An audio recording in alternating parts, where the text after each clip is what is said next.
আমাদের সংবিধান হিসাবে মুসলমানদের আল্লাহ কোরআন দিয়েছেন, নেতা হিসাবে আমাদের কাছে এসেছে মুহাম্মদুর রাসূলুল্লাহ। এই দুইটার বাইরে আমাদের আর কিছু লাগবে না। মানুষের তৈরি করা আইন লাগবে, তো কোরআন শরীফ কি খেলা করার জন্য দিয়েছে আল্লাহ? আদর্শ হিসাবে বাবাকে মানবেন, স্বামীকে মানবেন, মানে মুহাম্মদুর রাসূলুল্লাহ দুনিয়ায় আসে নাই, তা আপনাকে অন্য কাউকে মানা লাগবে কোন কারণে? এ পৃথিবীর যাকে আপনি অনুসরণ করেন এই গ্যারান্টি দিতে পারবেন যে এই লোকটা জীবনে কোনোদিন মিথ্যা কথা বলেনি? তাহলে কোন কারণে অন্ধ হয়ে মানা লাগবে তাকে? এ গ্যারান্টিও দেওয়া যায় না যে যত বয়সের যত হায়াত জীবনে কোনোদিন জেনা করেনি, এ গ্যারান্টিও দেওয়া যায় না। দেওয়া যায়? কিন্তু আমরা যার কথা বলছি মুহাম্মদুর রাসূলুল্লাহ জীবনে জেনা না, অবৈধভাবে কারো দিকে আন্দাজে তাকায়ও নি। একবার তিনি মসজিদে নববীতে যাচ্ছিলেন, হঠাৎ একটা বেপরদা মহিলা সামনে পড়ে গেছে। তাড়াতাড়ি চোখ নিচের দিকে দিলেন, কারণ প্রথম নজর মাপ, পরের নজর পাপ। কথা বুঝতেছে? প্রথম নজর যদি কারো উপরে পড়ে যায় ওটা মাপ, পরের নজর কি? পাপ। যেন মনে করে প্রথম নজর যেহেতু মাপ, আল্লাহর নাম নিয়ে তাকিয়ে থাকবে 1 ঘন্টা, যা হয় হবে। না, প্রথম নজর পড়লেই তাড়াতাড়ি চোখ ফিরিয়ে নেবেন। আপনি যদি আল্লাহর ভয়ে কাজটা করতে পারেন একটা অনির্বচন সুখ পাবেন, ওটা কিনতে পাওয়া যায় না, আল্লাহ নিজে দান করে আপনার এই ভয়ের কারণে। এখন থেকে আমলটা করা যাবে না ইনশাআল্লাহ? এখন মোনাজাত করে ছেড়ে দিলে যদি রাস্তায় এরকম বেপরদা কোনো মহিলা বাদে, একবার তাকিয়ে তাড়াতাড়ি করে আপনি মুখ ফিরিয়ে নেবেন, সে যাই হোক। কথা বলেন এখন, নাকি বলবেন পরে তওবা করে নেব, আগে দেখি? বিশ্বনবী মুহাম্মদুর রাসূলুল্লাহ তাড়াতাড়ি করে নিজের চোখটা নিজের দিকে নিম্নগামী করলেন। তিনি এমনিতেই মাটির দিকে তাকিয়ে চলতেন বেশি। তাড়াতাড়ি বাড়িতে চলে গেলেন। হযরতে সাউদা রাদিয়াল্লাহু তাআলা আনহা তাকে ডাক দিলেন।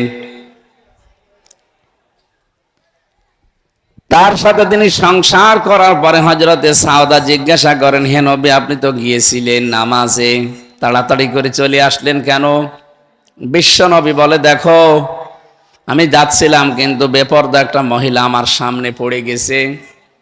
ওদিকে তাকালে যেহেতু গুনাহ হবে, এই জন্য নিজের স্ত্রীর দিকে এসে তাকালাম। মনের ভেতরে যেহেতু আকাঙ্ক্ষা ছিল, এই জন্য সংসারও করেছি। আপনি বলেন তো, শয়তান যাকে ধোঁকা দিতে পারতো না তিনি আমাদের নবী, তার মানে শয়তানের ধোঁকা থেকে আল্লাহ তাকে রক্ষা করে রেখেছিলেন। কি কথা বলেন? কোরআনে কারীম জানিয়েছে, ওয়ায়ানসুরাকাল্লাহু নাসরান আজিজা। মহান রব্বুল ইজ্জাতুল জালাল তাকে শক্ত সাহায্য করেছেন দুনিয়ায়। এত মজবুত, এত শক্ত সাহায্য তাকে করেছিলেন যে শয়তানের ধোঁকা থেকে নবীজি মুহাম্মদুর রাসূলুল্লাহ মুক্ত ছিলেন। শয়তান তাকে ধোঁকা দিতে পারে নাই। এই মানুষটা যদি বেপরদা মহিলা দেখলে তারপরও শয়তান তাকে অ্যাটাক করার চেষ্টা করে। আমরা যারা বলি যে আমাদের মন পবিত্র আছে, আমাদের অসুবিধা নেই, তা আপনি কি বলেন? আপনি কি? এই যে বাইরে মহিলা প্যান্ডেল দেখতে পাচ্ছেন, এখানে মেয়েরা বসে আছে। ওদেরকে যদি এখন বলা হয় যে ফাঁকা ফাঁকা জায়গাগুলোতে বসে পড়েন, মানবেন আপনারা? আর এটা জায়েজ আছে? কি বুঝলেন এখান থেকে? এতগুলো জায়গা ফাঁকা পড়ে আছে, মেয়েরাও আছে পর্দার সাথে, ওরা কেউ খোলামেলা নেই। আপনি যে দেখেন প্রত্যেকেই বোরকা পরা, এমনকি মুখও ঢেকে বসে আছে। এরকম পর্দাশীল মহিলা এখানে এসে মাঝখানে বসাবেন, আপনি রাজি না? তাহলে যে দরবারগুলোতে নারী পুরুষ এক জায়গায় জিকির করে, এদেরটা জায়েজ হয় কি করে? আপনি মিলিয়ে দেন যে ওদেরটা জায়েজ হয় কি করে। এখানে ফাঁকা জায়গা পড়ে আছে, তাও আমি বলতে পারছি না যে মা বোনেরা এসে এখানে বসেন, আপনাদের জন্য আলাদা পর্দার ব্যবস্থা আছে, সেখানে যান। আপনার এইটা ভালো লাগে না, যেখানে বাবা শাহজালাল সব হালাল, ওইটা ভালো লাগে? এই জন্য আদর্শ নেতা মুহাম্মদুর রাসূলুল্লাহ ছিলেন। এই পৃথিবীতে আপনি যাকে অনুসরণ করেন আপনি নির্ভুল তাকে পাবেন না, এমনকি তার আগে পেছনের সব আল্লাহ মাফ করে দিয়েছে, গ্যারান্টিও দুনিয়ায় কারো পাবেন না। পাবেন? কোরআনে কারীম জানিয়েছে লিয়াগফিরা লাকাল্লাহু মা তাকদ্দামা মিন যামবিকা ওয়া মা তাআখার ওয়া ইউতিম্মা নি'মাতাহু আলাইকা ওয়া ইয়াহদিয়াকা সিরাতাম মুস্তাকিমা। হে নবী, আপনার আগে পরের যত অপরাধ আল্লাহ সব মাফ করে দিয়েছেন, শুধু এতটুকু আল্লাহ শেষ করে দেননি, আয়াতিম্মা নি'মাতাহু আলাইকা, আল্লাহর যত নিয়ামত কিয়ামত পর্যন্ত আসতে পারে সব আল্লাহর নবীকে আল্লাহ দিয়ে দিয়েছেন। তার মানে তার কাছে যে ধর্ম ইসলাম, এর ভেতরে সব নিয়ামত আল্লাহ পরিপূর্ণ করে দিয়েছেন। ওয়া আকমালতু লাকুম দীনাকুম ওয়া আতমামতু আলাইকুম নি'মাতি, আমি আজকে তোমার জন্য আমার দিনকে পরিপূর্ণ করে দিলাম। আজকে যত নিয়ামত আমার ছিল সব আমি ইসলামের ভেতরে প্রবেশ করি, এটাও আমি কামেল মোকাম্মেল করে দিলাম। রাদিতু লাকুমুল ইসলাম দীনা, এই পৃথিবীর ময়দানে ইসলাম হিসাবে, দিন হিসাবে মনোনীত করলাম ইসলামকে। জীবন ব্যবস্থা হিসাবে ইসলাম ছাড়া আপনি অন্য কোনোটা মানতে পারবেন না। এই আয়াতগুলো থেকে প্রমাণ হয় এতটুকু, শুধু এতটুকু আল্লাহ শেষ করে দিয়েছেন না, এর পরের শব্দটা ওয়ায়াহদিয়াকা সিরাতাম মুস্তাকিমা, হে নবী আপনাকে আমি সিরাতে মুস্তাকিম এইটার উপরে পরিচালিত করেছি, এটার উপরে আপনাকে আমি পথ দেখিয়েছি। সুতরাং যার গ্যারান্টি আছে আপনি তাকে বাদ দিয়ে কোন মানুষকে অনুসরণ করেন? নেতৃত্বের বিষয়টা যদি শুধু দুনিয়ার বিষয় হতো, আল্লাহর কসম আমি এখানে উচ্চারণ করতাম না। আজ নেতা ঠিক নেই, এই কারণে হাজারো মানুষ বিভ্রান্তিতে আছে। সাফ কথা শোনেন, যেই দলের নেতা জাহান্নামে যাবে, ওই দলের যত কর্মী আছে সব তার সাথে জাহান্নামে যাওয়া লাগবে। এটা আমি বানালাম, হ্যাঁ? সূরা হুদ 12 নাম্বার পারা 12 নাম্বার পৃষ্ঠার প্রথম নাম্বার লাইনের 98 নাম্বার আয়াত। যত তাফসির আছে বাংলাদেশে, বাংলা খুলে দেখেন এইটাই লেখা আছে। আপনি রাগ না করে এই আয়াতগুলো বাড়িতে মিলান। আমি তো আয়াত, পারা, পৃষ্ঠা, লাইন, রুকুর সব নাম বলে দিচ্ছি। এরপরও যদি কারো রাগ হয় তাহলে আয়াত কেটে কোরআন থেকে বাদ দিয়ে দেন। এটা তো পারবেন নাকি? ইয়াকদুমু কওমাহু ইয়াওমাল কিয়ামাতি ফাআওরাদাহুমুন নার ওয়া বিইসাল বিরদুল মাওরুদ। যদি আয়াতটা ফেরাউন সম্পর্কে নাযিল হওয়া, তাফসিরে সব মুফাসসিরে আয়াতের ব্যাপারে একমত যে যে দলের নেতা জাহান্নামে যাবে, ওই দলের যত অনুসারী কর্মী সব তার সাথে জাহান্নামে যাবে। এবার নিজের সাথে মিলান তো আপনার অবস্থান কোন জায়গায়। আমি বারবার কেন এই শব্দটা বলছি, দুনিয়ার বিষয় হলে শুধু বলতাম না, এটা সম্পর্ক আখিরাতের সাথে। কোরআনে কারীম জানিয়েছে কিয়ামতের ময়দানে প্রতিটি মানুষকে আল্লাহ যখন বিচারের জন্য ডাকবেন, কাউকে প্রথম নাম্বারে একা একা ডেকে জিজ্ঞাসা করে নেবেন, অকুল্লুহুম আতিহি ইয়াউমাল কিয়ামাতি ফারদা। সূরা মরিয়ম 16 নাম্বার পারার 10 নাম্বার পৃষ্ঠার 15 নম্বর লাইনের 95 নাম্বার আয়াতে আছে যে কিয়ামতে প্রতিটি মানুষকে কিন্তু আল্লাহ বিচার করার জন্য ডাকবে, একজন একজন করে। কয়জন করে? কথা বুঝতেছেন? এই আয়াত থেকে কি প্রমাণ পাওয়া যায় বলেন তো? এই বাংলাদেশে অনেক পীর নামে কলঙ্ক, তারা মানুষকে ধোঁকা দিয়ে বোকা বানিয়ে ব্যবসা করে খাচ্ছে যে কিয়ামতে আমার বাবা যান, আমার দাদা যান, আমার মুরব্বী, আমার পীর সাহেব লক্ষ লক্ষ মানুষ নিয়ে হাজির হবে। এটা মিথ্যা কথা। এই আয়াত অনুযায়ী এটা পুরা মিথ্যা কথা।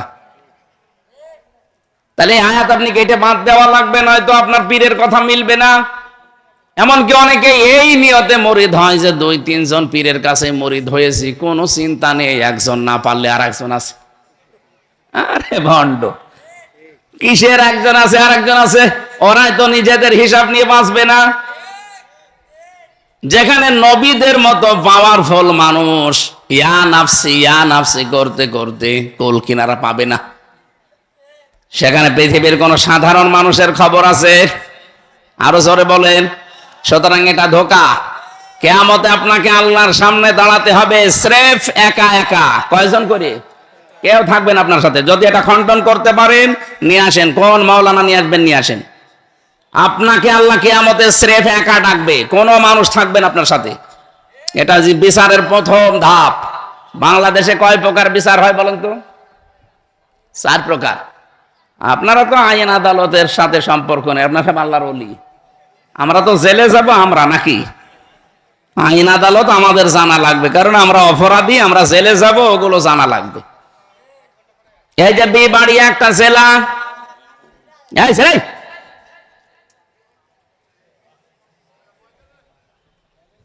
64টা জেলা আছে এরকম এই দেশে। এই বিবাড়িয়া জেলার ম্যাজিস্ট্রেট কোর্ট থেকে যদি আপনার বিরুদ্ধে রায় হয়, আপনি কি বলতে পারবেন আমি মানি না? পারবেন না। এতটুকু বলার ক্ষমতা আপনি রাখেন যে আমি ন্যায় বিচার পাইনি, আমি ওপরে যাব ন্যায় বিচারের জন্য। যান আপনি জজ কোর্টে যান, এইটাও আপনার এই জেলায় পাবেন। বিবাড়িয়া জেলায় যদি জজ কোর্ট থেকে আপনার বিরুদ্ধে রায় আসে, আপনি বলতে পারবেন না আমি মানি না। এতটুকু বলার ক্ষমতা আপনার আছে যে আমি ন্যায় বিচার পাইনি, আমি ওপরে যাব। এবার আর আপনার এই জেলা শহরে হবে না, যাওয়া লাগবে এবার ঢাকাতে হাইকোর্টে। হাইকোর্ট থেকে আপনার বিরুদ্ধে রায় যদি আসে, আপনি বলতে পারবেন না যে মানি না, তাহলে রাষ্ট্রদ্রোহী মামলা হবে। এতটুকু বলার ক্ষমতা আপনার আছে যে আমি ন্যায় বিচার পাইনি, আমি আরো উপরে যাব। যান সুপ্রিম কোর্টে যান। সুপ্রিম কোর্ট আবার 2 ভাগে বিভক্ত। এই কথা বলে কে গো? কি আশ্চর্য, মোবাইলে কথা বলছেন নাকি? হ্যাঁ, এত জরুরি আপনার? একটু পরে দেন, ঘন্টা খানেক পরে দেন।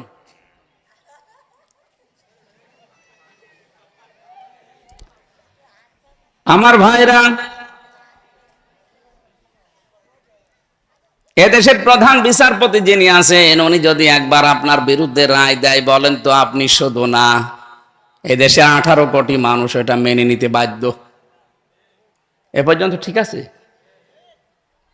18 কোটি না, এদেশে যদি 100 কোটি মানুষ থাকে, এ দেশের যিনি প্রধান বিচারপতি, উনি একবার রায় দিয়ে দিলে আপনি মেনে নিতে বাধ্য হবেন। না মানলে আপনার জন্য হয় জেলখানা, না এই দেশ থেকে তাড়িয়ে দেবে। এ কথা বলেন না কেন? এ দেশের বিচার ব্যবস্থায় আমরা কয় প্রকার রায় পেলাম? আরো জোরে। আল্লাহ পাক বলেন কিয়ামতে আমিও রায় দেব 2টা। 1 নম্বরে প্রথমে তোকে ডাক দিয়ে একা আমার সামনে হাজির করাবো। তাহলে এই বিচারের প্রথম ধাপে কিন্তু আপনার সাথে কেউ, বলেন না কেন? তাহলে কেউ যদি বলে যে না তোর বাবার সাথে থাকবে, এ পীর সাহেব আছে সাথে, এটা মিথ্যা কথা না? এই কথা বিশ্বাস করে আপনি নিজের কাজ নিজে বাদ দিয়ে বাবার উপরে ছেড়ে দিয়ে ভুল করছেন। এই জন্য ভুল যেন আপনি আর না করেন। বিশ্বনবী মুহাম্মদ রাসূলুল্লাহ সাল্লাল্লাহু আলাইহি ওয়াসাল্লামের মতো এত বড় মানুষ, আল্লাহর পরে যার স্থান, তিনিও নিজের মেয়েকে, নিজের নাতিকে, নিজের ফুফুকে মাঝে মাঝে ডাক দিয়ে বলতেন আমার উপরে ভরসা করে কোনো লাভ নেই। উলমা কুনতু বিদআম মিনার রাসূলি ওয়া মা আদরি মা ইয়াফআলু বি ওয়ালা বিকুম। আয়াত নাযিল হওয়ার পরে নবীজি নিজের ফুফুকে ডাকলেন সাফিয়া, হে আমার ফুফু সাফিয়া, হে আমার নাতি হাসান হুসাইন, হে আমার মেয়ে ফাতেমা। এইমাত্র কোরআনের আয়াত নাযিল হয়েছে যে কিয়ামতে কিন্তু এই পরিচয়ে কাজ হবে যে আমার নাতি, আমার নানা নবী ছিল, আমার বাবা নবী ছিল, আমার ভাতিজা নবী ছিল। এই ওসিলায় আমি পার পেয়ে যাব না। আমার উপরে কোনো ভরসায় লাভ নেই, নিজের কাজ করো নিজে। বলেন তো, নিজের মেয়েকে, নিজের ফুফুকে, নিজের নাতিকে যদি একটা কথা বলতে পারে, তে আমরা কোথায়? 6000 কিলোমিটার দূরে আছি আমরা। তার মদিনা থেকে আমরা আসি এখানে ৬,০০০ কিলোমিটার দূরে। তার নিজের আত্মীয় স্বজনকে যদি এ কথা সতর্ক করে, আমাদের জন্য কি আলাদা? আরে ভাই, আমি আমার ইমান থেকে কথা বলছি, নিজের সাথে মিলান। এক্ষুনি যদি চোখ বন্ধ হয়ে যায়, বলেন তো, এখন আপনাকে বাড়ি নিয়ে যাবে, মারা গেলেন, বাড়ি নিয়ে গিয়ে যদি বলে আপনার বউ চকির উপরে, খাটের উপরে থাকে, আপনার খাটের নিচে আপনাকে মাটি দেওয়া হবে, কোন বউ আছে রাজি হবে বলেন? অথচ ঘরটার জন্য আপনি দুনিয়া শেষ করে দিয়েছেন। ঘরের ভেতরে শুধু যদি বলা হয় 10 দিন আমরা এখানে রেখে দেব, ওই একদিনও রাখতে দেবেন, আপনার যত ভালোবাসার বউ হোক। আল্লাহ বারবার কোরআনে আয়াতটা দিয়েছেন, অমাল হায়াতুদ দুনিয়া ইল্লা মাতাউল গুরুর। হ্যাঁ, পৃথিবীর মানুষ, দুনিয়ার জীবন কিন্তু ধোঁকা। এটা কি? পরাটায় ধোঁকা। আপনার ছেলে মেয়ে, হ্যাঁ ওইটাও ধোঁকা। আপনার স্ত্রী, এমনকি আপনার মা বাবা, ওইটাও ধোঁকা। পৃথিবীর সব কিছুকে আল্লাহ ধোঁকার সাথে তুলনা দিয়েছেন। এই কারণে আমি আমার নিজের জীবনে দেখেছি, আমার 3 পুরুষের পরে আমার আর মনে নেই, আমি চিনিও না। আমার বাবার নাম রিয়াজউদ্দিন, আমার দাদার নাম জাহান আলী, তার বাবার নাম হচ্ছে নমাজ আলী, এরপরে আমার আর জানা নেই, আর আমি চিনিও না। অথচ নমাজ আলীর বাবা সর্বোচ্চ 61 বছর আগে মারা গেছে। ওই লোকটা যদি এখন কবর থেকে উঠে এসে বলে কুষ্টিয়াতে এই 2 তলা বাড়ি আমার, এই ভিটা আমার, বলেন তো দাঁত মুখ সব খুলে ফেলবো না? ভান্ডামি করার জায়গা পান না। কিসের নমাজ আলীর বাপ আপনি? আমি তো নমাজ আলীকে চিনি না। মাত্র 61 বছর আগে লোকটা মরে গেছে। এর ভেতরে যদি আমি তারে না চিনি, আর আমি চিনব না, কারণ আমি তারা দেখিনি। নমাজ আলীকেও আমি দেখিনি, আমার দাদাকে পর্যন্ত আমি দেখেছি, এরপরে ওনার বাবারে আমি আর দেখিনি। এখন ওই লোকটা চেহারা কেমন ছিল আমি তাও জানি না। নাম তো শুধু জানি যে নমাজ আলী। উনি আমাদের সর্দার বংশের লোক, এলাকায় তিনি মাতব্বর ছিলেন।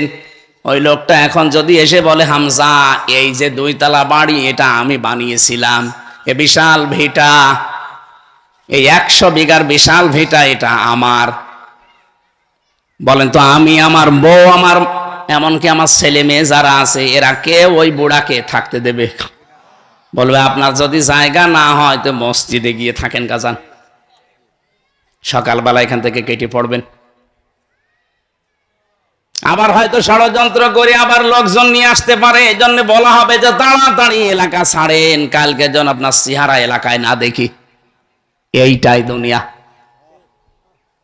এখানে আমরা যারা বসে আছি, 100 বছর পরে যদি এখানে কেউ আমরা ফিরে আসি, বলেন তো এই জায়গায় 100 বছর পরে যারা আসবো, একজন লোক এখানে পাবেন? যারা আসবে সব নতুন মানুষ, ওরা তো আর আপনাকে চেনে না।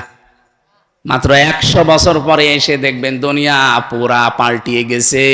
আপনার নিজে এখানে যারা বাস করবে তারা আপনার নিজেরই নাতির নাতির নাতি হবে, কিন্তু তারা চিনবে না। নবীজি নিজের মেয়েকে, নিজের ফুফুকে, নিজের নাতিকে যদি বলতে পারে আমার পরিচয়ে কোনো কাজ হবে না। আমি এটা বারবার বলছি এই কারণে, কারণ এই ব্রাহ্মণবাড়িয়া, কুমিল্লা, এই 2 জেলায় বাংলাদেশে ঝামেলা বেশি। এরা আন্দাজে নাম নিয়েছে আমরা সুন্নি। কিসের সুন্নি আপনি? সুন্নি যদি কেউ দাবি করে, এই সুন্নত মানা লাগবে যে নিজের কাজ নিজে করবেন, কারো উপরে ফেলে রাখবেন না। আন্দাজে এক মহাব্বত দেখিয়ে নাম নিয়েছেন সুন্নি। না, সুন্নত তো অনুসরণ করেছে হযরতে তালহা রাদিয়াল্লাহু তাআলা আনহু। নবীজির শরীরটাকে বাঁচাতে নিজের পিঠে 80টা তীর খেয়েছে, এরপরও নবীর শরীরে লাগতে দেয়নি। আর বিশ্ব নবীর আদর্শ গড়াগড়ি যাচ্ছে। এ নবীর একটা আদর্শ বাংলাদেশে কায়েম নেই। আপনি কি করেছেন? একটা তীর তো আপনার বুকে লাগে না। সুতরাং ধোঁকা দিয়েছে, বোকা বানাচ্ছেন আপনি, এটা নিজেও জানেন এবং মানুষও অনেকে জানে, কিন্তু আমরা কিছু বলতে পারছি না। রব্বুল আলামিন বলেন ওয়া ইন্না মিনহুম লাফারিকান ইয়ালবুনা আলসিনাতাহুম বিল কিতাবি লিতাহসাবুহু মিনাল কিতাব ওয়া ইয়াকুলুনা হুয়া মিন ইনদিল্লাহি ওয়া মা হুয়া মিন ইনদিল্লাহ ওয়া ইয়াকুলুনা আলাল্লাহিল কাযিবা ওয়া হুম ইয়ালামুন। বলেন আল্লাহু আকবার। সূরা আলে ইমরান ৭৮ নম্বর আয়াতে আছে আল্লাহ তাআলা বলেন মানুষের ভেতরে অনেক আলোচক, বক্তা, ইমাম, খতিব এরকম বক্তব্য দিয়ে থাকে। দেখবেন রং ঢং দিয়ে, জব্বা উলট পালট করে, সুর সার দিয়ে এমন কায়দায় কথা বলবে মনে হবে যে কোরআনের কথাই বলছে। তারা নিজেরা বলবে এগুলো আল্লাহ নাজিল করেছে, এগুলো কিতাবে আছে। আল্লাহ বলেন না, এরকম কোন কথা আমার কিতাবে আমি দেইনি। তারা যা বলে আমার সম্পর্কে ওগুলো মিথ্যা বলে এবং তারা নিজেরা জানেও। এটা সবচাইতে বেশি হয় এই ব্রাহ্মণবাড়িয়া জেলায়। অনেক আছেন হুজুর কোনো খবর রাখে না, দেখবেন রং ঢং দিয়ে, জহব্বা উলট পালট করে, সুর সার দিয়ে এমন কায়দায় কথা বলে মনে হচ্ছে যে মনে হয় জিবরাইল এই মাত্র নাজিল করলো। অথচ এরকম কোন কথা কোরআন হাদিসে নেই। কে বলেছে আপনাকে জিকির করার জন্য শাহ আলী বাবা, কেল্লা বাবা, ফতে বাবা বলতে হবে? কোন জায়গায় আছে বলেন তো? যেখানে আল্লাহর নামের সাথে অন্য কোন নাম জিকির করা জায়েজ নেই। সূরা ফুরকান ৬৮ নম্বর আয়াতের প্রথম অংশে আছে, ১৯ নম্বর পারা ৪ নম্বর পৃষ্ঠা ১৩ নম্বর লাইনে পাবেন। আল্লাহ পাক বলেন আল্লাযীনা লা ইয়াদউনা মা'আল্লাহি ইলাহান আখার। রহমানের বান্দা তো তারা যারা আল্লাহর সাথে অন্য কাউকে ডাকে না। সে যেই হোক, যারা এই ডাক দেয় আলী বাবা, শাহ আলী বাবা, কেল্লা বাবা, ফতে বাবা, খাজা বাবা, তাদের শাস্তি আল্লাহ ডবল দেবে। সে বুঝে করুক আর না বুঝে করুক। অনেকে প্রশ্ন আসতে পারে হুজুর আমি জানতাম না তাই করেছি। আপনি জানতেন না কেন? আপনি যে জানেন না এটা আপনার অপরাধ। কে জানো এই দেশে ছড়িয়েছে যে জানার নাম ইসলাম না, মানার নাম ইসলাম। এটা একটা শয়তানি। আরে ভাই, আপনি যদি না জানেন তে মানবেন কি? এখানে ইসলামের কোন বিধান যদি আপনি জানেন কিন্তু মানেন না, আপনার গুনাহ হবে একটা। কয়টা বলেন না কেন? কিন্তু জানেনও না, মানেনও না, গুনাহ ডবল হবে। কারণ জানাও ফরজ, মানাও। জানার ফরজ হয়তো আপনার আদায় হয়ে গেছে কিন্তু আপনি মানতে পারেননি, গুনাহ হবে কয়টা? আরো জোরে। জানেনও না, মানেনও না, জানাও ছিল ফরজ, মানাও ছিল। তাহলে দুইটা ফরজ লঙ্ঘন করলে গুনাহ কয়টা হবে?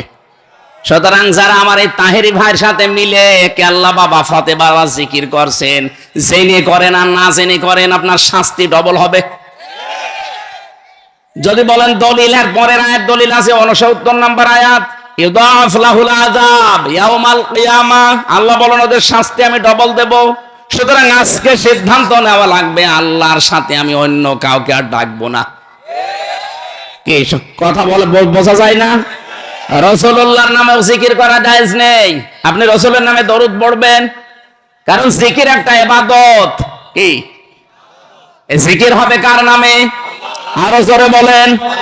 আজকে থেকে ওরা যদি বলে না কেল্লা বাবা জিকির করা যায়, সে বলবে আয়াত দেখান, কোন জায়গায় কেল্লার নাম আছে দেখান। কিসের কেল্লা, কিসের ফতে? কিয়ামতে আপনাকে হাজির হওয়া লাগবে আল্লাহর সামনে, স্রেফ একা, কোনো কেল্লা থাকবে না। আর বলে না আমার বাবা আছে। এটা প্রথম ধাপ গেল। দ্বিতীয় ধাপে এবার আল্লাহ ডাকবেন আপনাকে, একা ডাকবে না। ইয়াউমা নাদউ কুল্লা উনাসিম বিইমামিহিম। সূরা বানী ইসরাঈলের ৭১ নম্বর আয়াতে আছে, প্রথম অংশে পাবেন। ১৫ নম্বর পারা ৮ নম্বর পৃষ্ঠা ৩ নম্বর লাইনে আছে। আল্লাহ বলেন কিয়ামতে এবার আমি আর একা না, তোকে ডাকবো তোর নেতার সাথে। কার সাথে বলেন? বলেন। আমি কি এটা বানিয়ে বলছি? বারবার যে কথা রিপিট করছি এমনি না। কিয়ামতের নেতার সাথে আপনি উঠবেন। আপনি এমন নেতার অনুসরণ করে চলেন যার পা ঠিক মতো মাটিতে রাত ৯টার পরে আর পড়ে না। এমন লাল পানি খেয়েছে যে রিকশা ছাড়া বাড়ি যেতে পারে না। এরকম নেতা দেশে নেই? তাল গাছের ধাক্কা দিয়ে বলে মিয়া ভাই সাইড দিয়ে আর কতক্ষণ দাঁড়াবো। এইরকম মানুষের পেছনে আপনি থাকেন। বলেন তো ওই লোকটা যদি কিয়ামতে আপনার সামনে থাকে, তা আপনার কি বিশ্বাস হয় যে আল্লাহ ওরে দেখলে মাফ করবে? ওর চেহারা দেখে তো আল্লাহ রাগ হয়ে যাবে, পেছন পর্যন্ত আল্লাহ তাকাবেই না। বলবে তোর নেতায় যদি এরকম 2 নাম্বার হয়, তুই আরো 3 নাম্বার, এদিকে আয়। নেতৃত্ব দিতে হলে কয়েকটা গুণ মাস্ট বি, লাগবেই। কয়টা? কমপক্ষে 5টা তো লাগবেই, নাই আপনি নেতৃত্ব দিতে পারবেন না। কারণ এটা আখিরাতের সাথে সম্পৃক্ত। শুধু দুনিয়া হলে আমি এটা বলতামই না। প্রথম নাম্বারে নেতা হতে হলে আপনার জ্ঞান লাগবে। এটা বানিয়ে বলছি। সূরা বাকারা 247 নাম্বার আয়াত, 2 নাম্বার পারা 19 নাম্বার পৃষ্ঠায় আছে, 13 নাম্বার লাইন, 14 নাম্বার লাইনে আছে।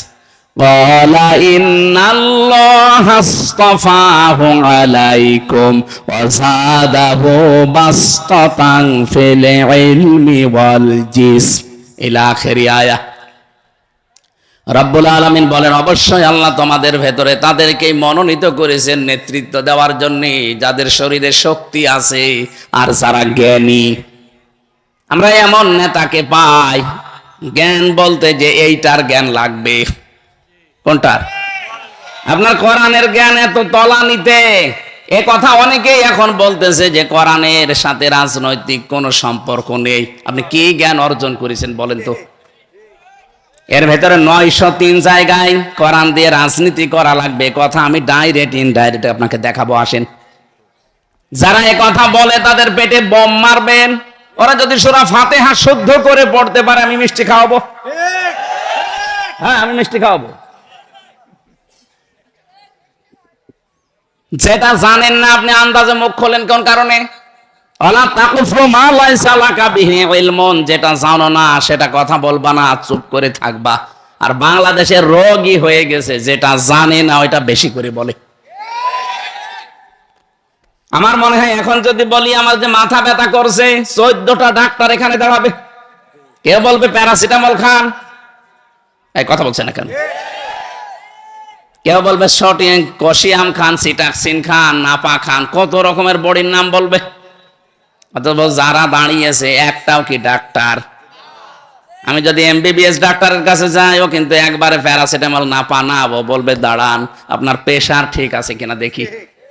কথা বলছেন না? এই জন্য সে বিষয়ে যারা জানেন না কথা বলবেন না। আপনি নেতা হতে হলে জ্ঞান অর্জন করা লাগবে। যারা এই বাংলাদেশের 96% মুসলমানের দেশে নেতৃত্ব দিতে চান, আপনাদেরকে আমি আহ্বান জানাচ্ছি, আগামী বছর আসতে আসতে অন্তত পড়া কোরআন শরীফের মাতৃভাষায় একবার আপনি শেষ করবেন। কারণ আপনি আমার আখিরাতের সামনে থাকবেন। আপনি এমন কথা কেন বলেন? এদেশে হাজার হাজার আলেম ওলামা, এখন তাদের মনে দুঃখ যে কি আমরা ফতোয়া দেব, আর ফতোয়া দিচ্ছে কে? এই জন্য আমরা সাবধান। এখনই আপনাকে থামা লাগবে। যাদের শরীরে শক্তি নেই তারা রাজনীতির দিকে চলে যান, আপনার রাজনীতি করা জায়েজ নেই। আপনি একটা পিঠা খেতে পারবেন না, একটা তাড়া দিলে দৌড়াতে পারবেন না। জিহাদের ময়দানে আপনাকে ডাক দিলে আপনি পেছনে থাকবেন, তা আপনার নেতৃত্ব দেওয়ার দরকার কি? ফেলে ইলমি ওয়াল জিসমি, শক্তি লাগবে। এখানে যদিও দাউদ আলাইহিস সালাম এবং তালুত জালুতের ঘটনা এমনি দেয়নি, এর মূল শিক্ষা এটা যে শক্তিশালী হওয়া লাগবে আপনাকে এবং জ্ঞান লাগবে। যে লোকটা বাংলাদেশে এই কথা বলতে পারে আগামীকাল ঈদুল ফিতরের জানাজার নামাজ অনুষ্ঠিত হবে, কিসের জ্ঞান আছে? কোনটা যে জানাজার নামাজ, কোনটা ঈদুল ফিতরের নামাজ তাও জানে না। বিশাল নেতা হয়ে বসে আছে। 2 নম্বরে নেতৃত্ব দিতে হলে আপনাকে গাফেল হওয়া যাবে না। ওয়ালা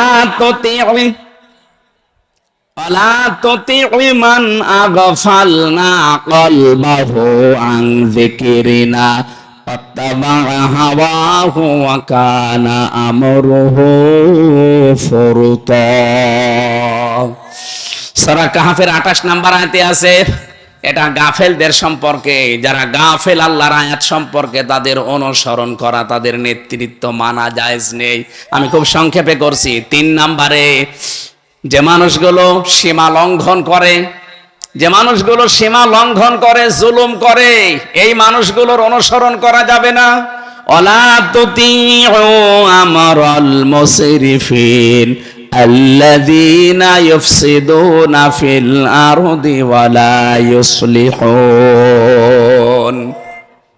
এটা সূরা শুআরা 19 নম্বর পারা 12 নম্বর পৃষ্ঠা 4 নম্বর লাইনের 5 নম্বর লাইনে আছে 151-52 নম্বর আয়াত। আল্লাহ বলেন, যারা ইসরাফ করে, অপচয় অপব্যয় করে বেড়ায়, তাদের অনুসরণ করবা না। এমনকি জমিনে যারা বিশৃঙ্খলা তৈরি করে, যারা শান্ত পরিবেশ তৈরি করার জন্য কাজ করে না, এদের অনুসরণ করা যাবে না। আজ বাংলাদেশে বলেন তো, অনুসরণ করার মতো মানুষ আপনি খুঁজে পান না। এদেশে যারা বিশৃঙ্খলা তৈরির জন্য বিভিন্ন ওত পেতে রেখেছে, পায়ে পাড়া দিয়ে যারা ঝগড়া করে, কথা বলছে না কেন? আল্লাযীনা ইউফসিদুনা ফিল আরদি, জমিনে যারা ফ্যাসাদ সৃষ্টি করার জন্য লাইন ধরে আছে, আপনি কিছুই বলতে যাবেন না, জোর করে পায়ের উপর পাড়া দিয়ে ঝগড়া বাঁধায়। এরকম মানুষ এখন দিন দিন বাড়তেছে, এদের অনুসরণ করা জায়েজ নেই। এখন যদি বলেন না আপনার কথা আমরা মানি না, তাহলে এইটা আর দেওয়ার দরকার নেই, আগামী থেকে আপনি গান দেবেন। ওয়ালা তুতিউ আমরাল মুসরিফিন আল্লাযীনা ইউফসিদুনা ফিল আরদি ওয়ালা ইউসলিহুন। 2 নম্বরে, যারা জমিনকে শান্ত নির্মল পরিবেশ তৈরি করার জন্য চেষ্টা চালায় না। আরে ভাই, আপনার বিবেকের উপর কি কুকুরে পেশাব করেছে?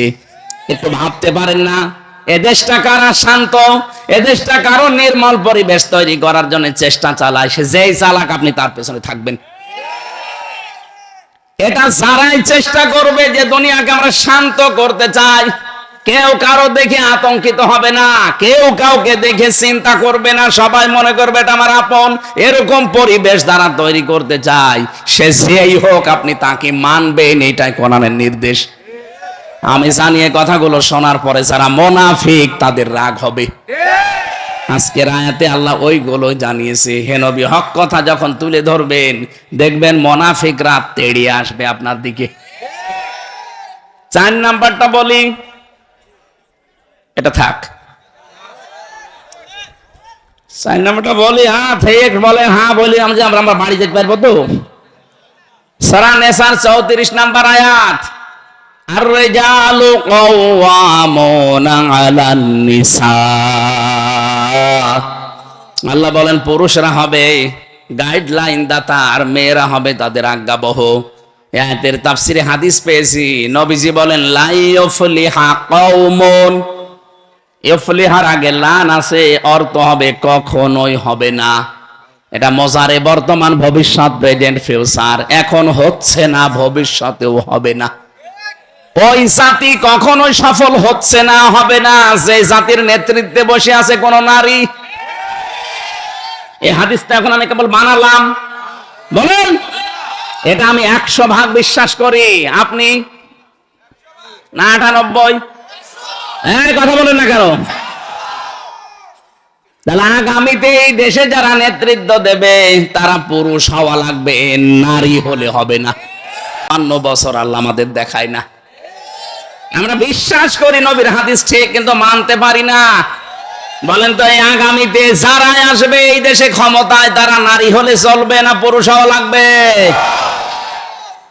5 নাম্বারটাই শেষ, বলবো। সূরা বাকারা 1 নাম্বার পারা 18 নাম্বার পৃষ্ঠা 3 নাম্বার লাইনের 124 নাম্বার আয়াতে আছে, ওয়াইযিবতালা ইব্রাহিমা রাব্বুহু বিকালিমাতিন ফাতাম্মাহুন্না ক্বালা ইন্নী জাইলুকা লিন-নাসি ইমামা ক্বালা ওয়া মিন যুররিয়্যাতি ক্বালা লা ইয়ানালু আহদিজ যালিমিন। রব্বুল আলামিন বলেন, তোমাদের জাতির পিতা ইব্রাহিম নবী আলাইহিস সালামকে আমি কিন্তু পদে পদে পরীক্ষা করেছিলাম। যতগুলো পরীক্ষা তাকে করলাম, একটাও সে ফেল করে নাই, প্রত্যেকটাই পাশ করেছে। এমনকি আগুনের পরীক্ষায় সে যখন উত্তীর্ণ হয়ে গেল, আমি আল্লাহ তাকে বললাম, তোমাকে আমি মানব জাতির নেতা বানিয়ে দিলাম। হযরত ইব্রাহিম ওই সময় তিনি বলেছিলেন, আল্লাহ এই যে নেতা, নেতৃত্ব দেওয়া, এটা কি আমি শুধু একাই পেয়েছি, নাকি আমার যারা সন্তানাদি দুনিয়ায় কিয়ামত পর্যন্ত আসবে এরাও পাবে? আল্লাহ বলেন, ক্বালা লা ইয়ানালু আহদিজ জালিমিন। এই যে ইয়ানালু, এটা মুজারি, বর্তমান, ভবিষ্যৎ, প্রেজেন্ট, ফিউচার। আল্লাহ বলেন, হ্যাঁ তোমার সন্তানদের ভেতরে নেতা হতে পারবে কিয়ামত পর্যন্ত, কিন্তু যারা জালেম তাদের জন্য আমার কোনো অঙ্গীকার নেই। তার মানে জালেমদের জন্য নেতা হওয়া হারাম। বলেন, সুলাইমান নবীর কাহিনী আমরা অনেক মজা করে শুনি।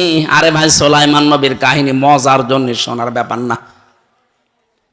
তিনি যখন রাস্তা দিয়ে হাঁটছিলেন, হাত্তা ইযা আতাও আলা ওয়াদিন নামলি ক্বালাত নামলাতু ইয়া আইয়ুহান নামলু দুখুলু মাসাকিনাকুম লা ইয়াহতিমান্নাকুম সুলাইমানু ওয়া জুনুদুহু ওয়া হুম লা ইয়াশউরুন। এদিকে তাকান।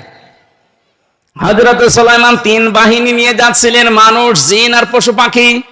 হঠাৎ করে দেখলেন রাস্তার পাশে পিপিলিকার একটা ঢিবা, ওই পিপিলিকার ঘর। পিপিলিকা একটা, যেটা নেতা, যেটা মাথা মোটা, ওটা দাঁড়িয়ে গেছে নিজের ঠ্যাঙের ওপরে, পায়ের উপরে ভর দিয়ে। নিজের যারা জাতি আছে তাদেরকে আহ্বান জানাচ্ছে যে সুলাইমান আসতেছে, তাড়াতাড়ি করে নিজের নিরাপদ স্থানে বাসায় প্রবেশ করো। হযরত সুলাইমান কথাটা শোনার পরে পিপিলিকা হাতে তুলে নিলেন। দেখলেন যতগুলো এখানে পিপিলিকা আছে, পিঁপড়া আছে, তার ভেতরে এটা একটু মোটা, সাইজে বড়। সে নিজে পায়ের ওপরে ভর দিয়ে, ঠ্যাঙের ওপরে ভর দিয়ে জাতিকে সতর্ক করছে যে সবাই প্রবেশ করো, তাড়াতাড়ি সুলাইমান আসতেছে তার লোকজন নিয়ে, দলবল নিয়ে। মনের অজান্তেই, অজ্ঞাতসারে তোমাদেরকে পিষে মেরে ফেলতে পারে, তাড়াতাড়ি করো। আল্লাহ এত খুশি হয়েছিলেন সুলাইমান নবী। হযরতে সুলাইমান তিনি হেসে ফেললেন, ফাতাবাসসামা দাহিকাম মিন কওলিহা। এই ছোট্ট পিপিলিকার কথা পর্যন্ত শুনে তিনি হেসে ফেলেছিলেন। তিনি হাতের উপরে তুলে নিয়ে দেখলেন পিপিলিকা তার ঠ্যাঙের উপরে এখনো ভর দিয়ে আছে। নিজের জীবন বিপন্ন হয়ে যায়, যাক আমার জাতি যেন বেঁচে থাকে, এইটাই তিনি শিক্ষা দিতে চেয়েছিলেন। আমি যতগুলো তাফসীর পড়েছি, সব মুফাসসির এখানে সামারাইজ করে এটা শিক্ষা দিতে চেয়েছেন যে জাতির নেতৃত্ব যারা দেবে, জাতির যারা নেতা হবে, নিজের জীবনকে পর্যন্ত তারা মানবতার জন্য বিলিয়ে দেবে। আর আপনি কি করেন? আপনি শুধু আখের গোছানো ধান্দায় আছেন। কিসের নেতা আপনি? নেতৃত্ব দিতে হলে সেই দিন থেকে শুরু করবেন, ওই দিন থেকে বলবেন, ইন্না সালাতি ওয়া নুসুকি ওয়া মাহইয়ায়া ওয়া মামাতি লিল্লাহি রাব্বিল আলামিন। আমার নামাজ, আমার বেঁচে থাকা, আমার মরে যাওয়া, আমার যত ত্যাগ, তিতিক্ষা, কোরবানি। এখানে নুসুকের অর্থ 3টা। নুসুকের প্রথম অর্থ হজের ক্রিয়াকলাপ, নুসুকের 2 নাম্বার অর্থ পশু কোরবানি করা, নুসুকের 3 নাম্বার অর্থ ইবাদত বন্দেগী। আমার যত কিছু আছে, ত্যাগ, তিতিক্ষা, আমি সব আমার আল্লাহর জন্য আজকে থেকে দিয়ে দিলাম। এরপরে মাঠে নামবেন। এইরকম 5টি গুণ কমপক্ষে আপনার ভেতরে থাকা লাগবে, এরপরে আপনি নেতৃত্বের এই জায়গায় আসতে পারেন। আমরা যাদেরকে দেখি একটাও নেই, আন্দাজে দাবি করে। এই জন্য রাসূলের এই কোরআনে কারীম যেটা আল্লাহ নাযিল করে তার উপরে জানিয়েছেন, আল্লাহ যেন আমাদের সামনে এই 5 গুণের বিশিষ্ট মানুষকে সামনে এনে দেন। সূরা মুনাফিকের 4 নাম্বার আয়াত থেকে আমরা তাফসীর করার জন্য বসেছিলাম। থাকবেন না আপনারা? আমরা তেলাওয়াত করে আরম্ভ করছি। রব্বুল আলামিন বলেন, ওয়াইযা রাআইতাহুম তুজিবুকা আজসামুহুম।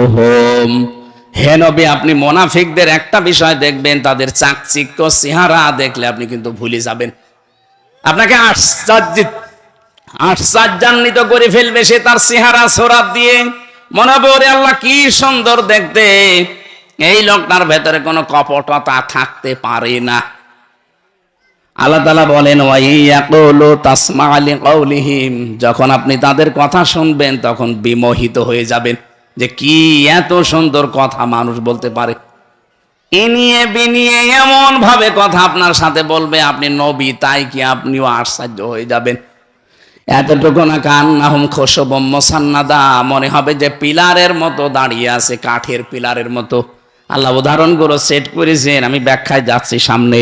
ইয়াহসাবুনা কুল্লা সাইহাতিন আলাইহিম, তারা ধারণা করবে কুল্লা সাইহাতিন আলাইহিম, তাদের প্রত্যেকে আপনার উপরে বিলা হয়ে যাবে। এটা বাংলায় লেখা দেখলাম বিলা, এটার আরবি কি মানে আঞ্চলিক ভাষায় কি বলে আমি জানি না, মানে আমার মনে হয় ওই যে পাগল হয়ে যাওয়া এরকম কিছু হবে। মানুষ যেন আশ্চর্য হয়ে যাবে আপনাকে দেখলে, ওরা ধারণাও করবে যে ঠিক আছে এ মোহাম্মদ আমাদেরকে আর কিছু বলবে না, বুঝতে পারে নাই। আল্লাহ বলেন হমলা আদব্য, তারা কিন্তু তোমার শত্রু। ফাহাজার হোম, তাদের থেকে সতর্ক থাকবা। আন্না ইউফাকুন, কোন দিকে তারা ফিরে যাচ্ছে। ওয়াইয়াকুলু ওয়াইযা কিলা লাহুম তাআলাউ ইস্তাগফির লাকুম রাসূলুল্লাহ লাওয়াউ রুউসাহুম ওয়া রাআইতাহুম ইয়াসুদ্দুনা ওয়া হুম মুস্তাকবিরুন। যাদের ভেতরে কপটতা আছে, মুনাফিকের জার্ম আছে, আপনি যখন বলবেন আসো আল্লাহর রাসূলের বিরুদ্ধে অনেক কাজ হয়ে গেছে, আমরা এখন তার কাছে বলি যে আল্লাহর কাছে আপনি আমাদের জন্য ক্ষমা চান। লাওয়াউ রুউসাহুম, হে নবী আপনি দেখবেন এই মানুষগুলো আপনার কাছ থেকে মাথা নিচু করবে। অরাইতাহুম, আপনি তাদেরকে দেখতে পাবেন, ইয়াসুদ্দুনা ওয়া হুম মুস্তাকবিরুন, আপনার কাছ থেকে আস্তে করে তারা অহংকারের বশে ফিরে চলে যাবে। আমি আয়াতগুলো যখন পড়ি আর বাংলাদেশের সাথে যখন মিলাই, আমার মনে হয় এই আয়াতটা এই দেশের জন্য আল্লাহ নাযিল করেছে। মুনাফিকরা মনে করে আমাদের কেউ ধরতে পারে না, কারণ আমাদের ভেতরের অবস্থা উপরের অবস্থার সাথে তো মিল নেই। উপরে আমরা ফিটফাট, ভেতরে সদরঘাট। এই জন্য মুনাফিকদের বিরুদ্ধে কিছু বলাও যায় না, কারণ ওর মনের খবর তো আমি জানি না। উপরে দেখলে তো আমার মনে হয় যে ভালোই লাগছে। কান্নাহুম খুশুবুম মুসান্নাদা, রব্বুল আলামিন বলেন সাওয়াউন আলাইহিম আস্তাগফারতা লাহুম আম লাম তাস্তাগফির লাহুম। নবী এই মুনাফিকদের ভেতরে যারা আছে তাদের জন্য যদি আপনি ক্ষমা চান আর না চান দুইটাই সমান হবে। লা ইয়াগফিরাল্লাহু লাহুম, আল্লাহ তাদেরকে কখনো ক্ষমা করবে না। ইন্নাল্লাহা লা ইয়াহদিল কওমাল ফাসিকিন, অবশ্যই আল্লাহ পাপাচারী যারা, যাদের পাপ পরিপূর্ণ হয়ে যায় তখন আর ওদেরকে ফিরিয়ে নেন না। আমার তো মনে হচ্ছে আয়াতগুলো পড়লে এই দেশের কিছু মানুষের চরিত্র এখন আমি বুঝে ফেলছি। দেখলে মনে হয় যে না, এদের কথাবার্তারা, এদের চেহারা চরত, এদের আচার ব্যবহার এত সুন্দর, আপনি বিমোহিত হয়ে যাবেন। কিন্তু ভেতরে যে তাদের এই মুনাফিকি কপটতা আছে আপনি টেরও পাননি। নবীকে বলছে আপনি টেরও পাননি, আমরা তো টেরই পাবো না। তারপর বিশ্ব নবী যেহেতু ইন্তেকালের আগে 4টা নিদর্শন দিয়েছেন, এই 4টা নিদর্শন যার ভেতরে থাকবে আপনি মনে করবেন ওই লোকটা মুনাফিক, তার থেকে আপনার সতর্ক থাকা লাগবে। কারণ কাফেরদের যারা যাই হয়েছে ইসলামের ক্ষতি, তার চাইতে বেশি ক্ষতি হবে এই নামধারী মুসলমান মুনাফিকের। চেহারা চরত দেখলে মনে হবে জিবরাইলের ছোট ভাই, পাগড়ি জুব্বা বিশাল সবকিছু সব ওকে থাকবে, কিন্তু ভেতরের অবস্থা তাদের কাফেরদের চাইতেও খারাপ। আল্লাহ বলেন হমল আদব্য, তারা কিন্তু শত্রু। এটাকে আমি বানাচ্ছি, হমল আদব্য তারা শত্রু। আপনি যখন আবু সেহেলকে শত্রু মনে করেন ইসলামের, এই লেবাসধারী এই শয়তানগুলোকেও শত্রু মনে করা লাগবে। কারণ ওদের উপরে ফিটফাট দেখতে আপনি বিমোহিত হয়ে যাবেন দেখলে, কিন্তু ভেতরে এদের কপটতা এত বেশি আপনি কল্পনাও করেন না যে মানুষ এত নিচে নামতে পারে। রব্বুল আলামিন বলেন এদের জন্য ক্ষমা চাবেন না, 4টা গুণ দেখবেন। 1 নম্বরে আয়াতুল মুনাফিক, কোন জায়গায় সালাসাতুন, কোন জায়গায় আরবাতুন আছে, যে মুনাফিকদের চিহ্ন নিদর্শন 3টা বা 4টা। ইদা হাদ্দাসা কাযাবা, কথা বললেই তারা মিথ্যা কথা বলে। সে ধর্মের নামে বলুক আর ধর্মের বাইরে বলুক, কথা বললেই মিথ্যা কথা বলে। 2 নম্বরে ওয়াদা আখলাফা, ওয়াদা করলে খেলাফ করে, ঠিক রাখে না। ওয়াইদা আতমিনা খান, যখন তাদের কাছে আমানত রাখা হয় সেটা তারা খেয়ে ফেলে। এ দেশে যে 15.5 বছরে আমানত খেয়ে ফেলেছে, আবার ওয়াজ করা লাগবে। 42,000 কোটি টাকা প্রতি বছরে এদেশ থেকে পার হয়েছে, প্রতি বছরে 42,000 কোটি। আমার মাথা খারাপ হয়ে যাবে। এক একজনের যে টাকার বহর, আমার কুষ্টিয়ার হানিফ এই যে দুদক ধরেছে তারে, ওদিকে সাতক্ষীরা, বাগেরহাট, খুলনার প্রায় অর্ধেক জায়গায় তার। একটা মানুষের জমি লাগে কয় বিঘা? 1-2 বিঘা না, কয়েক হাজার বিঘা জমি নিয়ে মাছের ঘের বানিয়েছে। অথচ ওনার পরিবার তো আমরা চিনি। ও যদি কিয়ামত পর্যন্ত হায়াত পাও, তাই এত জমি কেনা ওর সম্ভব না, যদি কামাই করে কিনতে হতো। প্রত্যেকের চরিত্র আমরা এখন তাই দেখতে পাচ্ছি। একজনের শুনলাম 620টা বাড়ি। আর এই যে দরবেশ যেটা সালমান এফ রহমান, 36,000 কোটি টাকা চুরি করিস। 36 টাকা না, 36,000 না, 36 লাখও না, 36,000 কোটি। পদ্মা সেতু বানিয়েছে 32,000 কোটি দিয়ে, তাও 4 বার দুর্নীতির মাধ্যমে। এখন যারা আছে দায়িত্বে তারা প্রমাণ দিচ্ছে, এই পদ্মা সেতু যত টাকা দিয়ে বানিয়েছে, ওই টাকা দিয়ে এরকম সেতু 4টা বানানো যায়। খালি বড় বড় মেগা নাম নিয়েছে প্রকল্প, আর মেগা ডাকাতি করেছে। ছাত্রের দ্বারা আক্রান্ত হয়ে যায় যে কি এটা যেন, ওই যে মেট্রো রেল বলেছিল 1 বছর সময় লাগবে এটা সারতে, আর এত টাকা খরচ হবে, অথচ 2.5 মাসের ভেতরে পুরা কমপ্লিট করে চলানো আরম্ভ করে দিয়েছে। তার মানে ওরা থাকলে কি করতো আপনি টের পাচ্ছেন। 4 নাম্বারটা ভালো করে বোঝেন। কথা বললে মিথ্যা কথা বলবে, ওয়াদা করলে খিলাফ করবে, কিছু রাখলে খেয়ে ফেলবে। 4 নাম্বারটা ঝগড়া হলে গালি দেবে। এটা বাংলাদেশে নেই। এই যে এরকম মুরব্বী মানুষ আমি দেখেছি, এরকম মুরব্বী মানুষ, আমার মতো ছেলে আছে, আমার মতো মেয়ে আছে, আমাদের সামনে আমার মাকে গালি দেয়। এরকম মুরব্বী দেশে নেই? আপনি দেন না তো?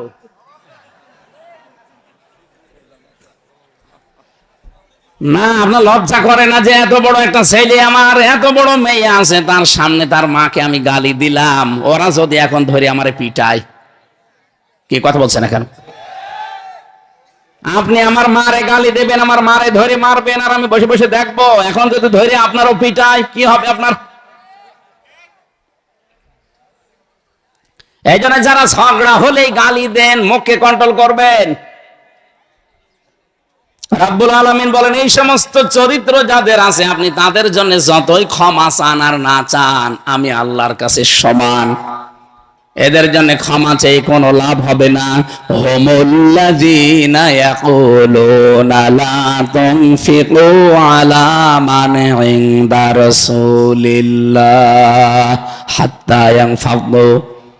তারা এই কথাও বলে যে মুহাম্মদুর রাসূলুল্লাহর সাথে যারা আছে, তার সহচর যারা, অনুসারী যারা, তাদেরকে তাদের পেছনে তোমরা খরচ করবা না, ওরা এমনি ওদের ধর্ম থেকে নিবৃত্ত হয়ে যাবে।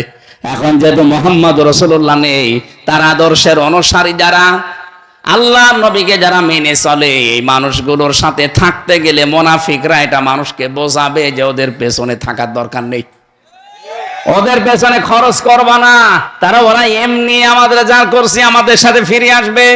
রব্বুল আলামিন বলেন, ওরা তো বোঝে না, ওয়ালিল্লাহি খাযাইনুস সামাওয়াতি ওয়াল আরদ ওয়ালাকিন্নাল মুনাফিকিনা লা ইয়াফকাহুন। এই পৃথিবীতে যা আমি আল্লাহ বানিয়েছি, আসমান জমিনে যা আছে, সব আমি আল্লাহর জন্য, আমার রাসূলের জন্য, কিন্তু ওরা মুনাফিক, ওরা টের পায় না, বোঝে না। পৃথিবী আসলে কার বলেন তো? আসলেই কিন্তু আসল মালিক আমার আল্লাহ। এর ভেতরে আপনাকে পরীক্ষার জন্য আল্লাহ পাঠিয়েছেন। এ পরীক্ষায় যখন ফেল হয়ে যান, তখন আল্লাহ ফেরানোর জন্য মাঝে মাঝে ছোট আযাব, মাঝে মাঝে বড় আযাব দেয়। আমাদেরকে বহু জায়গায় ছোট ছোট আযাব দিয়েছে, আমরা টের পাইনি। আমেরিকায় এখন আল্লাহ বড় আযাব দিয়েছে। কি দাবানল চলতেছে। বাংলাদেশের মতো প্রায় 59টা দেশের মতো একটা দেশ আমেরিকা, এ দেশটা 59টা জোড়া দিলে যত বড় হয় আমেরিকা একাই অত বড়। এ বিশাল দেশ, একদিকে বরফ পড়ে ঠান্ডা জমে যাচ্ছে, আর একদিকে আগুনে দাবানলে সব পুড়ে যাচ্ছে। আজকে দেখলাম সকালবেলা 70,000 ওদের আগুন লিভানো মেশিন আছে।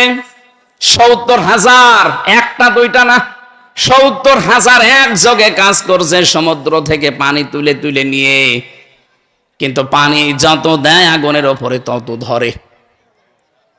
আমার মাঝে মাঝে এই দৃশ্য দেখে মনে হচ্ছে গাজার ওই ছোট্ট ছোট্ট বাচ্চাদের কথা। ছোট ছোট বাচ্চাদেরকে, ছেলে মেয়েদেরকে, বুড়া বুড়িদেরকে ওরা ঘরের ভেতরে আটক করে তালা লাগিয়ে আগুন লাগিয়ে দিত। ভিডিওগুলো দেখেছি, চিৎকার করে করে তারা কাঁদতো, রব্বানা আখরিজনা মিন হাদিহিল ক্বরিয়াতি যালিমি আহলুহা ওয়াজআল লানা মিন লাদুনকা ওয়ালিয়্যা ওয়াজআল লানা মিন লাদুনকা নাসীরা। আমার ওই দৃশ্যটা খুব মনে পড়ে। একটা ছোট্ট বাচ্চা আগুনের ভেতরে পড়তে পড়তে সব পুড়ে গেছে, মুখে এখনো আগুন লাগেনি। মুখটা বের করে বলছে, আল্লাহ তোমার সাহায্য কত দূর। আমার মনে হয় ছোট্ট বাচ্চাটার ওই মেয়েটার মুখের কথা আমার আরো শেষে ধাক্কা লেগেছে। এখন দেখেন একটা বাড়ি ঘর নেই, বাংলাদেশের মতো বিশাল একটা এলাকা পুড়িয়ে পোড়া সাফ, কিচ্ছু নেই, অথচ কাজ করছে কত হাজার মেশিন, 70,000। চেষ্টা সব ব্যর্থ। যত রকমের উন্নত প্রযুক্তি ছিল সব ওরা ব্যবহার করেছে, কিচ্ছু হচ্ছে না। শেষ পর্যায়ে এখন যারা আলেম আছে, ইমাম আছে, তাদেরকে বলছে আপনারা আজান দেন, এখন আজান দেন। আমরা যে কিছু করবো আমাদের পেছনে খরচ করতেও নিষেধ করতে, আর এখন বিপদ এসেছে বলছে আজান দেন। এখানে আসল সম্পদ কিন্তু আমার আল্লাহর জন্য। আলিল্লাহি খাযাইনুস সামাওয়াতি ওয়াল আরদ, খাজানা সম্পদ সব আসমান জমিনে যা আছে আমার আল্লাহর জন্য। ওয়ালাকিন্নাল মুনাফিকিনা লা ইয়াফকাহুন, কিন্তু মুনাফিকরা এটা বোঝে না। আমরা এখন যারা ঈমানের দাবি করছি তাদেরকে আল্লাহ ডাক দিয়েছেন, হে যারা ঈমানের দাবি করো তাদেরকে বলছি, লা তুলহিকুম আমওয়ালুকুম ওয়ালা আওলাদুকুম আন যিকরিল্লাহ। হে ঈমানদার নারী পুরুষেরা, তোমাদের সন্তানাদি, তোমাদের সম্পদাদি, এগুলো জানো তোমাদেরকে আল্লাহর জিকির থেকে গাফিল করে না রাখে। আমাইয়াফাল যালিকা ফাউলাইকা হুমুল খাসিরুন। কেউ যদি সত্যি সন্তানাদি, সম্পদাদি এদের পেছনে পড়ে আমি আল্লাহর জিকির থেকে গাফেল থাকে, আমি আল্লাহ বলছি সে ক্ষতিগ্রস্ত হবে। কে বলছেন? এখানে আমার বিষয় হচ্ছে, প্রথম হচ্ছে আমওয়ালুকুম আওলাদুকুম, মাল আর সম্পদ, মাল আর সন্তান সন্ততি, এগুলোর সাথে জিকিরের সম্পর্ক কি? জিকির মানে এখানে শুধু সুবহানাল্লাহ, আলহামদুলিল্লাহ, আল্লাহু আকবার না, এখানে জিকির মানে আল্লাহর আদেশ। জিকির মানে কি? আল্লাহর আদেশ থেকে কেউ যদি গাফেল হয়ে পড়ে, আল্লাহর আদেশ থেকে কেউ যদি নিবৃত্ত থাকে, আল্লাহর আদেশ মানতে সময় পায় না, আল্লাহ রাব্বুল আলামিন বলেন ওর জীবন ক্ষতিগ্রস্ত হবে। অহুম ইয়াস্তারিখুনা ফিহা রাব্বানা আখরিজনা না'মাল সালিহান গায়রাল্লাযী কুন্না না'মাল আওয়ালাম নুআম্মিরকুম মা ইলা আখির আয়া। ওই মানুষগুলোকে যখন আমি দোজখের ভেতরে দগ্ধ করব, ওদের পৃষ্ঠদেশ, ওদের মুখমণ্ডলী আগুন দিয়ে ঝলসাবো, তো মানুষগুলো বলবে আল্লাহ একটু সময় দাও, দুনিয়ায় খালি যাবো আর নেক কাজ করে তোমার কাছে আবার চলে আসবো। আল্লাহ পাক বলেন আওয়ালাম নুআম্মিরকুম, আমি কি তোমাদেরকে হায়াত দেইনি? তোমাদেরকে কি সময় আমি দেইনি? যেই সময় দিয়েছিলাম, হাত্তা ইযা জাহাদাহুমুল মাউতু ক্বালা রাব্বিরজিউন লাআল্লি আ'মালু সালিহান ফীমা তারাকতু কাল্লা ইন্নাহা কালিমাতুন হুয়া কাইলুহা ইলা আখিরি আয়া। সূরা মুমিনুনের 99 100 নম্বর আয়াতের ভেতরে আছে, এ মানুষগুলো প্রত্যেকে আল্লাহর কাছে সময় চাইবে, আল্লাহ যদি একটা সময় দাও, শুধু আমরা যাব আর ভালো ভালো কাজ করে আবার ফেরত চলে আসব। আল্লাহ তাআলা বলেন, আমি কি তোমাদের সময় দেইনি? এটা তো তোমাদের মুখের কথা। এরকম বহু কথা জীবনে বলেছো, একটাও ঠিক রাখোনি। এই 60 বছর, 70 বছর, 80 বছরে যখন তোমার চরিত্র সংশোধন হয়নি, তখন তোমারে আবার 2 মিনিট সময় দিলে তুমি যে ভালো হয়ে যাবে তার গ্যারান্টি কোথায়? সুতরাং আর সময় নেই। ওয়ালা ইউআখিরাল্লাহু নাফসান ইযা জাআ আজালুহা, যার যতটুকু সময় দিয়েছিলাম ওইটাই ফাইনাল। পাস করতে পারলে ভালো, ফেল করলে কপাল পোড়া। আমরা কিন্তু সেই একেবারে সেই হলে আসি, পরীক্ষার হলে। কি কথা বলছে না কেন? আমরা পরীক্ষার হলে আসি না? পাস করলে আপনার জীবন সাকসেস, এইটাই। ফেল করলেও আপনার জীবনে কপাল পোড়া, এইটাই। এর আগে পরে আর কিছু নেই। আবার যে সময় পাবেন না সে সময় আল্লাহ আর দেবে না, সেটা আগেই জানিয়ে দিয়েছেন।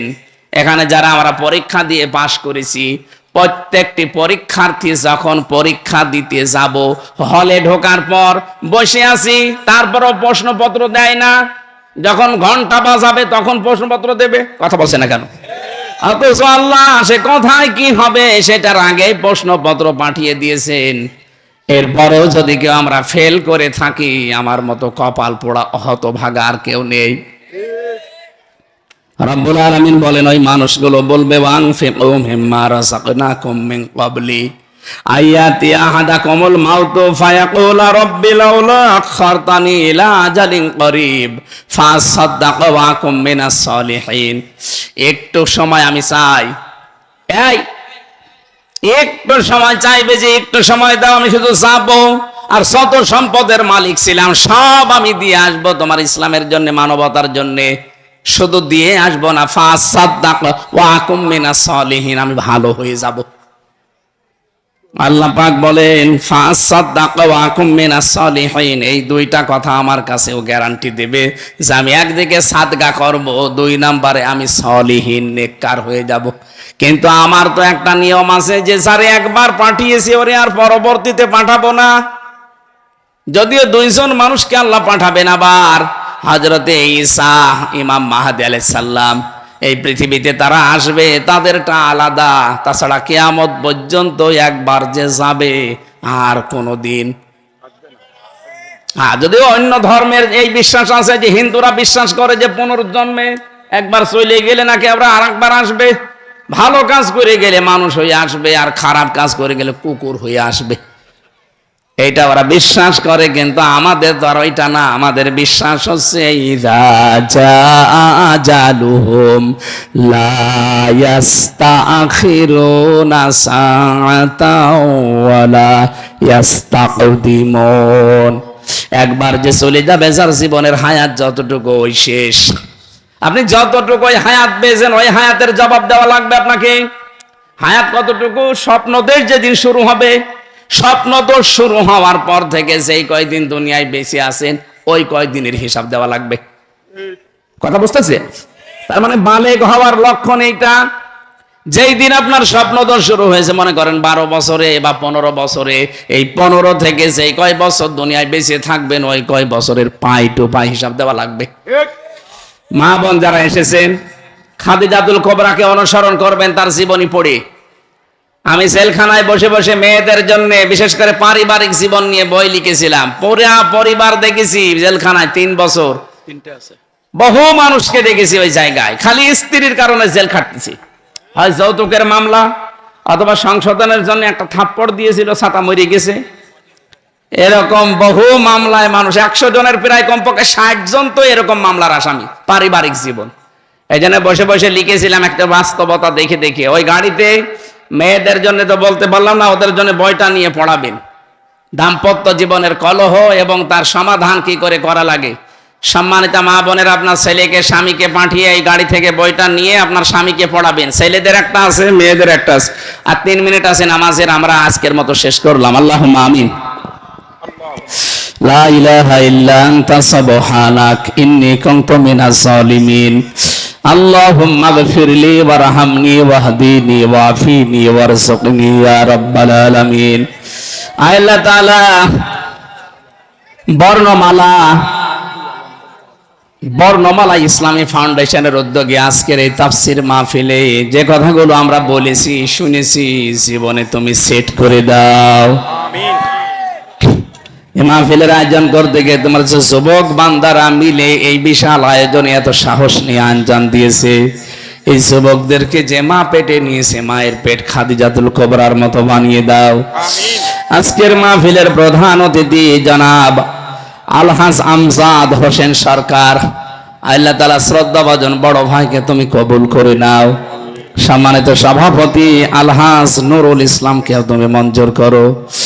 যত আলেম ওলামা এসেছে আল্লাহ আলেমদেরকে তুমি আলেম হিসাবে কবুল করে নাও। একামতে দিনের দায়িত্ব যারা মন থেকে পালন করে আল্লাহ তুমি তাদের জন্য হামে ও নাসির হয়ে যাও। চর্ম চোখে যেন দেখতে পারি এই দেশে তোমার কালাম দিয়ে চলছে। আল্লাহ তাআলা লন্ডন প্রবাসী জনাব হাসান ভুইয়া এ বিশাল আয়োজনে আঞ্জাম দিয়েছে এই প্যান্ডেলটা, তুমি তাকে জান্নাতুল ফেরদাউসের ভেতরে এরকম একটা ব্যবস্থা করে দিও। যত মা বোনেরা এসেছে খাদিজাতুল কুবরার মতো জীবন তাদেরকে তুমি দান করো। এই বাজারে যারা ব্যবসা বাণিজ্য করে এদের অভাব দূর করে দাও, হালাল রুজিতে আল্লাহ বরকত দাও। যত মানুষ এলাকায় মাটির নিচে আছে এই কবরগুলোকে কোরআনের ইজ্জতে তুমি জান্নাত বানিয়ে দাও। তোমার হাবিব জানিয়েছে কোরআনের হক কথা যেখানে বলা হয় ওই জায়গায় 40 দিন পর্যন্ত কবরের আযাব হয় না। আল্লাহ কোরআনে কারীম থেকে আমরা সঠিক কথাগুলো তুলে ধরার চেষ্টা করেছি। এ ওসিলাই হলেও তুমি এলাকার কবরগুলোকে চিরতরে মাফ করে দাও। আগামীতে অনুষ্ঠানটা কোরআনের প্রসারে আরো বড় করে কবুল করে নিও। বারাকাল্লাহু লানা ওয়া লাকুম ফিল কোরআনিল আযীম। আলহামদুলিল্লাহি রাব্বিল আলামিন।